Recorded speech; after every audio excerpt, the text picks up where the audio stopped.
Hi, my name is Grayson Gehring, and a few of the points that I took off of from the first video from Forbes is that medical tourism goes like way beyond just cosmetic procedures, which is mainly what you hear about for the most part, I guess, which it still is pretty common, but I just learned from this video that it goes like way beyond that. And that's just what you hear about the most. Like, for example, one of my friends' moms actually went down to a part of Mexico to go get a tummy tuck, and just other cosmetic procedures like that. And so that's just what you hear about most of the time. But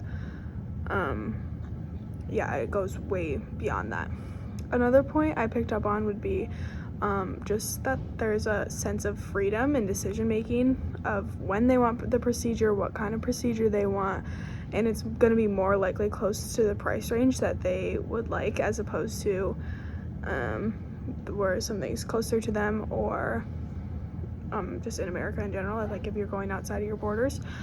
Many people leave the United States to go get like abortions and things like that too, which goes obviously way out of the cosmetic procedures that you normally hear about, and other things like that, because of the laws that we now have in the US against abortion. So people have just a sense of freedom in that, and a sense of choice that they can go and leave and go get that done.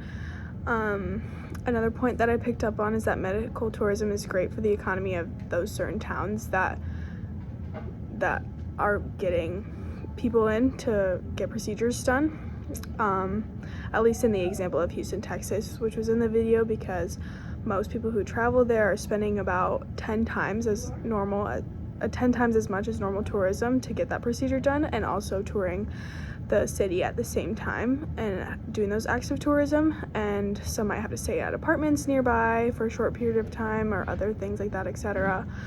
And then lastly, another point I picked up on is how the pandemic changed the face of healthcare, in such a sense that it made people sicker, which increased the medical tourism in certain cities like that, because they were just avoiding things.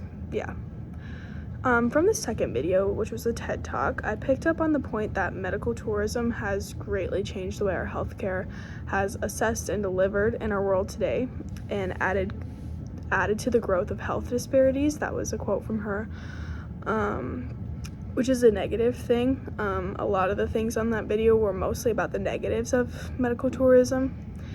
Medical tourism also leads to the decline in normal physicians in public areas, or like public practices, which increases certain diseases that can't be treated, because a lot of the people are doing private practices for that medical tourism for those people who need those procedures done.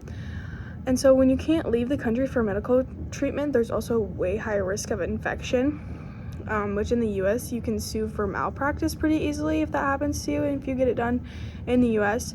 But the downside of medical tourism is you can't do that as easily if you are out of the country or out of your borders, because it's just so unclear. Another great point she made is that how medical tourism ruins a part of our American health and medical economy.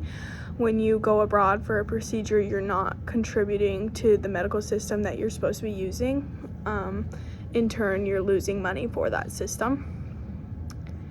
Okay, and then some of the research I did. So we know that cosmetic procedures are very popular and not covered by many insurances to pay for them. Many people go abroad, mainly Mexico, to get things like breast augmentations or breast lifts and liposuctions, which were the two most popular. So I'll just specify on liposuction specifically. Most people get liposuction on their stomach, back, or thighs to remove and break up fat.